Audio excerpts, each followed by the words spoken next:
Right, hello, lads and lasses, and welcome back to Boys Down Under. Mondays, yes, the worst day of the week in my fair, unbiased eyes. I absolutely despise Mondays, but it is the start of what could be a very exciting week for us Celtic fans. But today, though, just specifically today, we are only looking at the goals and aims of our Japanese boys, and also addressing the Josip Juranovic links that just do not go away for some reason. But before we go any further, if you guys are enjoying the off-season content and you want to help support the channel, the best way to do so is to click that like button, click that subscribe button. But without further ado, let's get into it. So, Ryo, Daisen, and Yasuki Itaguchi have all been speaking to the Japanese media outlet Number Web, each detailing about their time at Celtic so far and also their goals and their goals for next season. And the recurring theme for each is that they want to improve and they want to do more and they want to be better. Now let's start with Ryo, and he wants more goals. Now his Celtic career started prolifically, right? He scored a goal against Hearts, which was a screamer. He scored a brace against Rangers, and surprisingly though, he went on a drought after that and only finished the season with 4 goals, scoring a 4th in one of the final games of the season. But speaking to Number Web, he said, "I need to put up more visible numbers now that I'm here. I've always been a scorer, so I've always been obsessed with scoring. But after coming here, I felt even more strongly that I needed to produce tangible numbers. Goals and assists are tangible results, so I'm very focused on them. I was conscious of scoring in Japan as well, but considering what is required of me in this team, I have to score more. I need to make an impact to gain a position not only at Celtic but also in the national team. It is goals and results. I think the Japan coach will think about it if I produce results, so I hope to gradually improve my reputation whilst seeking those results."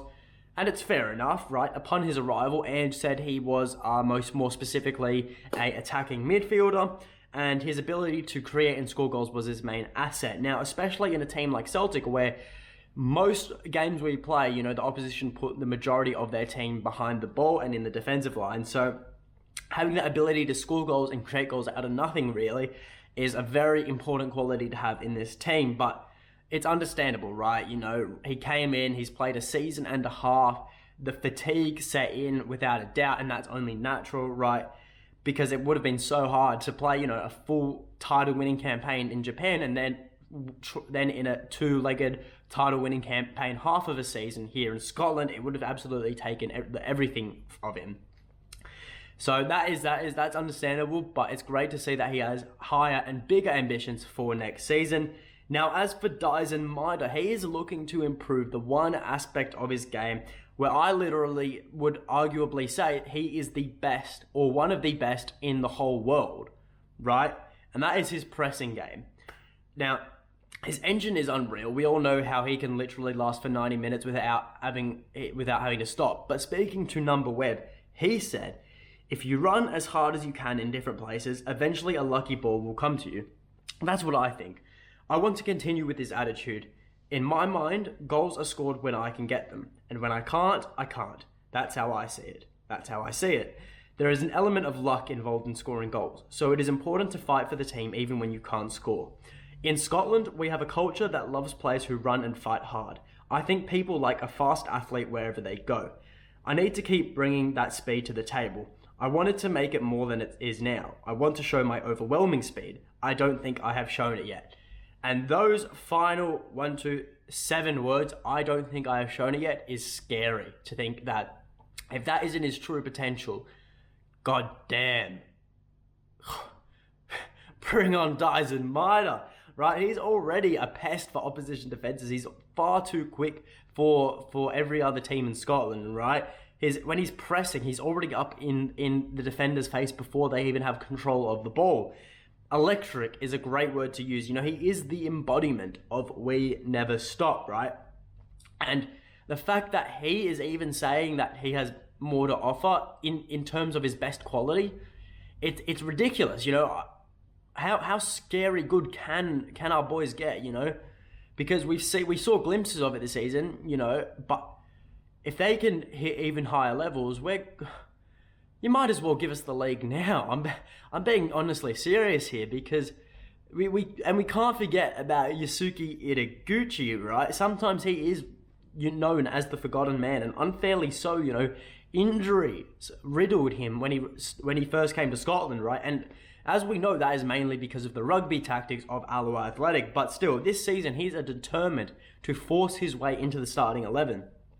And this is actually his second crack at European football, and he's bound to make this one work. Speaking to Number Web, saying, "This will be my second attempt in Europe at Celtic. I'm absolutely determined to get a result. Here at Celtic, it is easy to blend in as a club. And above all, there is a lot of respect for Japanese players because Kyogo Furuhashi has achieved results before me. Reo Hatate is also in the same position. Having a Japanese player in the team makes it easier, but it is also a limited position. I think it's great that Reo got results first, but of course it's frustrating not to play. In order to secure a permanent position here, I have to show my play and features more fully. Celtic's football is very aggressive, so if I were to show my strengths, it would be in switching between offence and defence. I hope I can make the switch from defence to attack and from attack to defence. There are many offensive players in the midfield, so I hope to bring out my strengths which are different from those." And we did see glimpses of Yusuke's talent throughout the season, in the final game against Motherwell, in bits and pieces against Alloa before the terrible tackle. But it was just an unfortunate situation for him, in the middle of a title race, only just coming back to full fitness. And clearly didn't want to risk him and didn't want to risk results as a matter of giving him game time, which he can understand, I'm sure. But now heading into preseason, it is his time to shine and show his talent and why he can, what he can offer to the Celtic team. Because with Neerbaton's departure, that leaves up a backup CDM role right there for him if we don't bring anyone else in, It's his for the taking, without a doubt, and he can easily slot himself into the rotation of the midfield with both his attacking and defensive qualities. And look, it's all good and easy for him to talk the talk. We all know how easy it is to talk. I do it every day on this channel. But to walk the walk, I think he has it in him, Ange wanted him here. Ange clearly knew what kind of player Celtic were getting when he told the board, "I want to sign Yusuke Itaguchi." So I have faith in Yusuke. I believe he can 100% get himself into the... I don't think he'll get a starting position because Callum McGregor right now is an absolutely amazing centre defensive midfielder, but easily he will secure a place in this team on the bench, and certainly a very strong rotational role without a doubt, because you got to remember, the midfield at Celtic is very congested. It's almost impossible unless you are playing out of your skin to force your way into that midfield trio. But we'll wait and see what preseason has in store for Yusuke Itaguchi and our other Japanese boys, because right now I'd be worried. If I was any other team in Scotland, I would be worried. But into the final little part of the video, Josip Juranovic. Obviously, we've all seen the reports linking him to Atletico Madrid and saying they are interested in him, but in my eyes, there is no need to fear. Mainly because Anthony Joseph tweeted later that Celtic have no interest in selling off Juranovic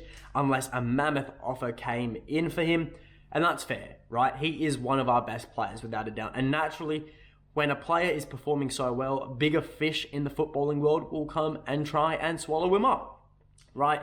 That's just how it works, And that's the footballing hierarchy, Celtic, haven't got the money to compete with teams such as Atletico Madrid, as the top Premier League teams, Paris Saint-Germain, Bayern Munich. We don't have the money to compete with that, and that's fair enough. So when our players are doing super well, those teams with more money will just come and take our players. It's as simple as that, right? But there is no desire to sell Josip Juranovic. We don't need this money from other teams, right? Because firstly, he's happy at Celtic, which is the main thing. He's enjoying his time in Glasgow.